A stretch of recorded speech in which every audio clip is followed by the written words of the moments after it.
But if I'd followed the advice that I'm going to share in this video, I probably would have gotten there a lot sooner. And so these are the 5 key lessons that I would give to my younger self if I were to start all over again. Okay, so let's start with the first lesson. Now, back when I was younger, everyone I knew was a doctor. My parents were doctors, all of their friends were doctors, and the way that people got rich, like the people who I knew who had a lot of money, essentially they got there because they were doctors and they bought houses in London in the 1980s. And so the whole messaging around financial success, it was so implicit. It was, you get a job like working as a doctor, and then over time you buy houses, and then over time you'll become like financially successful, or words to that effect. But then at the age of 17, I read a book that changed my life, and that was The 4-Hour Workweek by Tim Ferriss. And I will forever be indebted to Tim Ferriss for putting me on this path, because this book taught me that actually financial success did not have to look like you work your ass off for 65 years and then you retire to a beach when you've got a bunch of properties. Like, it taught me that that wasn't actually the path, and that in fact there was a way of becoming financially successful while you're relatively young, and you can join what he calls the new rich, i.e. the people who recognize the value of time, freedom, and independence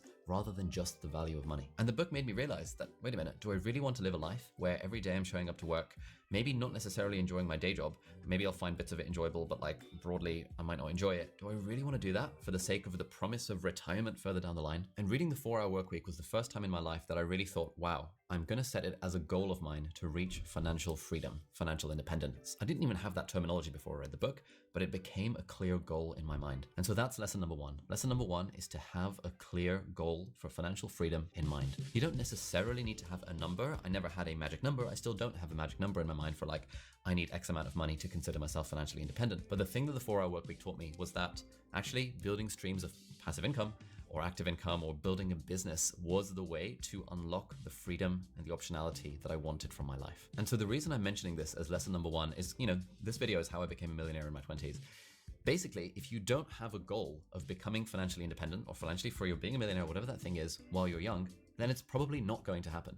This sort of stuff does not happen accidentally. People don't just wake up and stumble into some sort of thing that makes them super financially successful. Every single person I know who has achieved whatever they deem to be financial freedom has done it very, very intentionally. They've had it as a goal in their mind. And even just the fact that you then have this as a goal means that, manifestation and all that kind of stuff. But essentially the brain starts to recognize patterns and starts to look out for opportunities to help you get towards that goal. So ever since I read The 4-Hour Workweek and I got this idea in my mind that I want to become financially free, suddenly my brain started to see these opportunities everywhere. And then every year through medical school, while I was keeping up with my studies, while I was socializing, doing all the stuff, in the back of my mind, and sometimes in the front of my mind, was this idea of, I want to be financially free. I need to therefore build assets and build businesses around me that can allow me to make money while I sleep, so that when I do medicine, I'm doing it for fun rather than for money. And you've probably come across this idea that you're the average of the 5 people that you spend the most time with. And for most of us, and certainly for me growing up, the people that I was spending my time with were not on this path to financial freedom. The people I was spending my time with, they're still really good friends of mine. They're all like fairly normal people who wanted to become doctors or be lawyers or be management consultants or be investment bankers, all that kind of stuff. But I was really the only person in my friendship group, other than my brother, who was into this whole like, oh, let's build stuff on the internet, let's make money online, all this kind of thing. But I think the really cool thing about the time that we live in is that you don't necessarily need to have actual people around you who are doing this thing to benefit from this averaging effect of the 5 people around you. Because depending on what sort of content you consume, what books you read, what books you listen to, what podcasts you listen to, what YouTube videos you watch, those things can somewhat mirror the effects of these 5 people around you. Obviously, I would still continue hanging out with my friends. I'm not going to say to my friends, hey, Jake, I'm not going to hang out with you anymore because you're not like trying to make money on the internet. But it does mean that while I'm at the gym or while going for a run, I'm listening to podcasts like the Indie Hackers podcast or My First Million or Smart Passive Income with Pat Flynn or Online Marketing Made Easy with Amy Porterfield. I'd be looking out for podcasts where people are talking about how they are making their money. It's all going to make my brain tune into the frequency of what are the things I need to look out for in the world to try and move towards this goal of financial freedom that I have. Oh, and by the way, in case you haven't heard, my new book has just launched. It's called Feel Good Productivity. It's a guide on how to do more of what matters to you. It's a culmination of the past 10 plus years of my own experience with productivity, combined with hundreds of hours of research papers and interviewing experts and trying to condense it all into a book. It's got 54 actionable experiments that you can apply to your life for being more productive in a way that's actually enjoyable and meaningful and sustainable. So if you want to check it out, head over to the website feelgoodproductivity.com, which is linked down in the video description, and it's available in countries all around the world. Let's move on to lesson number 2 now. And this is the thing that I wish someone had told me when I was very, very young. I sort of implicitly took in this message, but I wish it had been told to me way more explicitly. Now, again, in my previous life, all I knew was the way you make money is by having a job, right? Like you work as a doctor, you work as a lawyer, and people give you money for doing that thing. And it's like that's the only conception of money that I had. But a job is basically, if you imagine a machine, a job is where you are a component, a cog within that machine. You are component labor. And the whole education system teaches us to be component labor inside some sort of machine. The modern education system is built off the back of the Industrial Revolution, where the objective was to train people to become cogs in factories, where we go into the education system as a unique individual with our own strengths and desires and all this kind of stuff, creativity, and we're all spat out of the education system with like a grade point average or with like standardized tests and all this kind of stuff. We are very much trained to be a cog inside a machine. Now, in this metaphor, the cog within the machine is known as a job, but the machine itself is known as a business. And the person who owns the machine, the business owner, is the one who becomes rich while they're young. And so lesson number 2 is that if you want to become a millionaire in your 20s, you need to start your own business. There are very few jobs that allow you to become a millionaire. Very rarely that will happen in your 20s. Maybe if you work at Goldman Sachs, maybe if you're a neurosurgeon in the US, then of course, yeah, you're going to become a millionaire. It'll probably happen in your 30s. Probably going to have to work really hard for it. You don't have that much leverage on your time. By far the most sensible path, if you actually care about becoming very financially successful, is you need to have your own business. So what is a business? Well, a business, to really simplify it down, a business just solves a problem in exchange for money. A business just solves a problem in exchange for money. Now, broadly, there are 3 different types of businesses, arguably 2, but like, let's go with 3. The first one is a service business, where you are doing a thing and then charging money for the thing. For example, an accountant is broadly a service business. You are doing someone's accounts and then you are charging them money for the thing. A mechanic or a plumber is a service business. You are doing a thing, doing mechanicking or plumbing, and you are charging people for that service. Next up, we have product businesses, where you are making a thing and then charging more than one person for that thing, ideally. So for example, if you own a bakery, that is a product business. You are baking lots of bread and then you are charging people for the bread. You're making money, and that is the business, that is the machine. The people who bake the bread, who work inside the business, are the cogs. They have a job, but the person who owns the bakery is the business owner. They own the machine. That person becomes very rich. And then the third type of business is a bit of a modern innovation, but I would call that a content business, where the business model is that you're making content online and you're monetizing it through advertising. There's a bit of nuance here. Some would argue that a content business isn't really a proper type of business because it's actually, you're just a marketing channel for someone else's product. Because fundamentally, the way this video makes money on AdSense, for example, is there were ads before this video. But content, I think, is becoming way more of its thing, which is why I'm calling it a third category of business. And so the advice that I would give to my younger self is that if you want to be a millionaire in your 20s, then you need to build some sort of business, either a service business or a product business or a content business, or maybe even all of the above. And by the way, once you have all this money that you're going to make through your journey, through business and through life, then you're going to want a place to invest it, which is where the sponsor of this video comes in. And that's the goal of financial independence. And we have adjusted our content diet accordingly. We know that the only real way to get there is to start some sort of business. And so that begs the question, well, how do you actually start the business? And honestly, the main thing I would say is just give it a go. We've already talked about the 3 different types of businesses: service, product, and content. I would recommend starting with a service business. A service business is by far the easiest way to start making money. Now, when I was 13 years old, I started my first service business, and I started being a freelance web designer. And then within a few months, I started calling myself a web design agency. It was just me as a 13-year-old kid in school, getting home from school and designing websites and trying to market my services on the internet on a website that was called getacoder.com back in the day. And that was where I got my first taste of making money online. I was solving a problem, i.e. web design stuff, and charging for the solution, i.e. $5, $10 here and there. Then from the age of 14 to 19, I had another sort of mini business, I would call it, and that was private tutoring. And I was being paid for that. I was being paid £4 an hour, then £4.50, then £5 and £6. And then I started doing it for GCSEs and A-levels, so exams here in the UK, and I was being paid £15 an hour. And that was more money than I'd ever seen in my life. I felt really rich. I would go to the bank and I'd, get my little cash in hand and like put it in a little envelope and deposit it. I'd be like, whoa, £360 this month. I'm rich. And that's why this is lesson number 3. Have a strong bias to action. The best way you learn how to build a business is by trying to build a business. You don't learn how to build a business by doing an MBA. You don't learn how to build a business by reading books. You don't learn how to build a business by watching videos. You learn how to build a business by actually doing the thing. And then while you're doing the thing, now you can supplement the action with your learning. Action is the foundation and learning is the supplementation. So I was doing service-based businesses from the age of 13 to 19-ish, and then I graduated, shall we say, to a product business, where at the age of 19, I decided to make a product, which was a course that would help people get into medical school. Still somewhat service component because I was the one teaching that course initially, but then at some point I was hiring people as cogs, as employees, as contractors, to work within my business so that they were teaching the courses and I was owning the business. And in our first year, we made 10K that year, which was like, whoa, £10,000 in a single year? What the hell? Second year, we did about 80K. Third year we did about 150K, and then year 4, 5, and 6 we sort of hovered at that 150K a year revenue mark with margins of around 30%. And so I was taking home somewhere between 40 and 50,000 pounds while I was in medical school. And then at the age of 23, I pivoted somewhat into a content business. I decided to start my YouTube channel. My reasoning was that, hey, if I make videos that help people get into medical school, which is what I was doing back in 2017, then people will buy my courses. And so this YouTube channel started off as a marketing asset for my business. But then over time, I realized that actually making videos is way more fun, way more rewarding, and actually way more lucrative than this old medical school admissions business was. But the lesson I would say to my younger self is that at each stage, if you're genuinely trying to achieve financial freedom, if you're trying to be a millionaire in your 20s or however old you are, focus on action, have a bias to action. But then that brings us on to lesson number 4. And I think this was the biggest mistake that I made. And if I had done things differently, I would have probably gotten to this millionaire point way sooner than age 26. Now, bias to action is really good, but I think in my case, I was too much bias to action and not enough time actually spent learning. Every time I would do something, I was basically trying to invent the playbook from scratch. When I built my first business doing this medical school admission stuff, I was trying to build it from scratch. I didn't know anything about sales and marketing. I didn't know anything about operations or finance or delegation or management. I didn't even know what these words meant. I didn't even know that these words existed. Like, obviously I'd heard the word marketing, but I just thought, what is marketing? I don't know, billboards. So for example, we got to a point with that business, 6med, where we were stalling at 150K annual revenue. At this point I was thinking, damn, how do we make more money?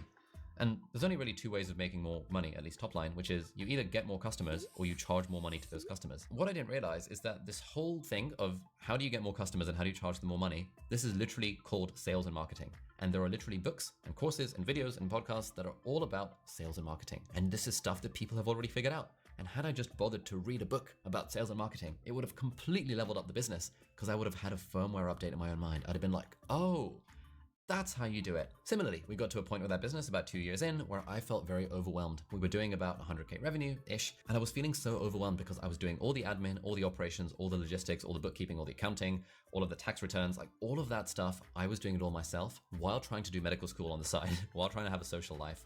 And while at the same time, I was trying to be the coder and developer, and I just didn't know at the time, but this is a thing that every single business goes through. And at that point, you need to hire someone. And that is where businesses grow, through hiring, through delegation, through management, through onboarding, through leadership, through having a vision, to setting goals, to getting people into the business to work as the cogs.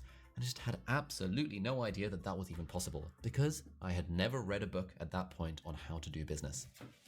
Thank you. So these are just a handful of the business books that I've read in the last few years. And had I read like literally any of these when I was younger or anything similar to business books, I would have realized that actually these are the mistakes I'm making. This one in particular, The E-Myth Revisited by Michael Gerber. This book literally describes all of the things I was struggling with when trying to build that first business. And had I just known this existed, I'd been like, wow, I don't have to be so overwhelmed. I don't have to do all this stuff by myself. I can hire people. Bloody hell, that would have blown my freaking mind. And I just wish someone had told me that even these books even existed.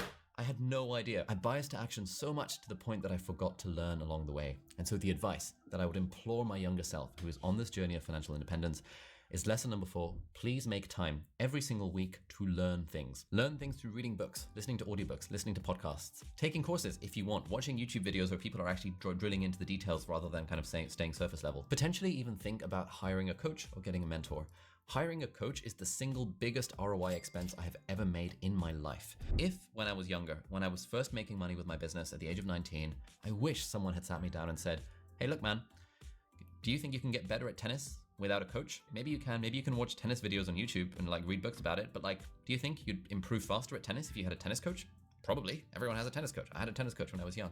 Why did I not think I should hire a business coach?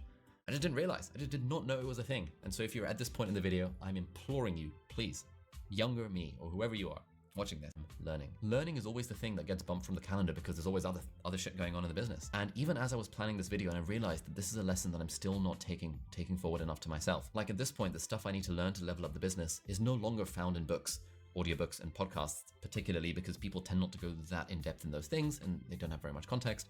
But the way that people level up their business at the stage that I am is by hiring coaches and by going to events and masterminds where you're surrounded by other business owners. There are even people I know who spend $50,000 a year to literally just join a Zoom call once a quarter with other business owners. And they say that that $50,000 expense has generated a 10x or greater return on investment, i.e. by paying $50,000, they've unlocked learnings that have allowed them to make $500,000. Total freaking no-brainer, but depending on where you are in the journey, I feel very passionate about this. I would just implore myself, there are books about this stuff. You do not need to invent the playbook from scratch. Please take my advice.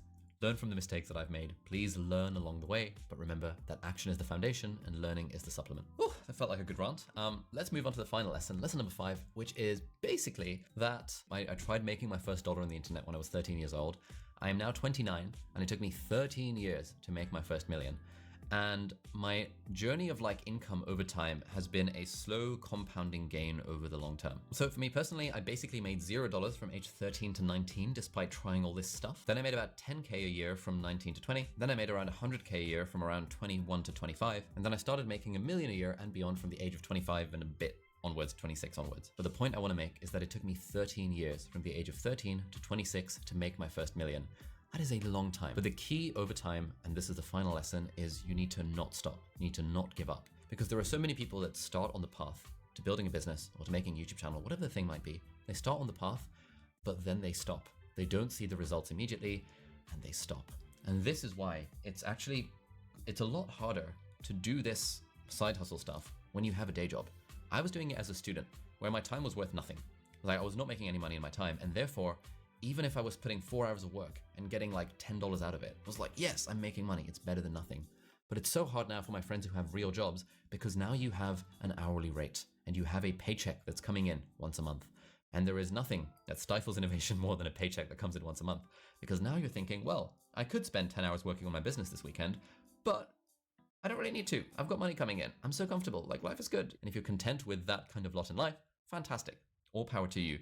But I also have loads and loads of friends who have those jobs, but who would love to have financial freedom. They would love to be able to quit the job or to go part-time and have the freedom to unlock the autonomy and the life that they actually want to lead, but they do not stay consistent. They do not take action. And part of that is because they are hoping for results too soon. And you cannot hope for results too soon in this game. You have to play it for the long term. You've got to play the long-term game. You need to not give up. And you have to have, as Gary Vee calls it, impatience with actions, but supreme patience with results. And honestly, the way that I've done this over time is that for me, this whole thing of building businesses and learning the skills and charging for them and learning all this stuff and providing value along the way and all this kind of stuff, all of it has just been so fun. It's been so enjoyable. It's been so energizing. It's been so exhilarating. Like I remember even back in the day when I was 13 years old, I could not wait to get home from school, to get on the computer, to go on my Get a Coder profile and see, have I got any work coming in? That first day where I got my first $5 gig on Get a Coder was just like, oh my God, I've made money on the internet. I made a PayPal account. I had to lie about my age because I was 13 and the minimum age was 18, but I had like $5 in my PayPal account. Blew my mind. And it was so exhilarating. And I still have that feeling now with building this business, even the stuff that I was building while in medical school and while working as a doctor, building the YouTube channel. And so if you're playing this game, then find a way to do it over the long term. And I think the way to do it over the long term is find a way to make it feel good. And this is in fact what my brand new book is about, Feel Good Productivity. I'll link it down below if you want to check it out. Basically, the thesis of the book is that if you want to do more of the things that matter to you, focus on making them feel good, because feeling good drives energy, energy drives productivity, and just improves your life overall. So if you fancy checking this out, there'll be some bonuses. There's a link down below. And I think really the way to think about it is, like, let's say when I was working as a doctor and building this YouTube channel, or when I was a medical student and building the first courses business, or whatever the thing might be. When I was in high school and I was making websites on the side, doing the business was more fun than the alternative. Like I would rather work on my business than I would scroll TikTok or scroll Instagram or scroll Twitter or watch something on Netflix. It's more energizing, it's more exhilarating, it's more enjoyable. I feel like I'm using my skills, I feel like I'm learning, I feel like I'm leveling up. And if you can get to that point where the work that you are doing genuinely feels like play, and you're doing this thing of following this advice and learning along the way, then it's difficult to imagine a world in which you wouldn't reach financial success, at least at some point. What matters is that you're solving a problem and you're charging for the solution, and you're building a business, you're building the machine, and you are the owner of that machine. You're not a cog in someone else's machine. So this is the advice that I would give to myself. Find a way to make it fun. Find a way to enjoy the journey, because the more you enjoy the journey, the more the journey is sustainable, and it takes a long time to get the results. But if you stick on the path long enough, you'll be looking back at your life and you'll think, oh my God, wow, I had such a great time building this business. I would not change anything. I would not trade it for the world. And now I'm a freaking multimillionaire where I can do whatever I want and I can quit my job because, like, actually I can just do whatever I want. Like, if someone had told me that 13 years ago, 16 years ago when I started on this path, I would have had a stroke and a heart attack and a hernia all at the same time. I would not even have known that it's even remotely possible. Now, if you're interested in specific ideas of side hustles and businesses that you could potentially start, then I've got a list of 7 side hustle ideas over here to hopefully give you some more ideas of what sort of business you can start with. So thank you so much for watching, and I'll see you hopefully in the next video.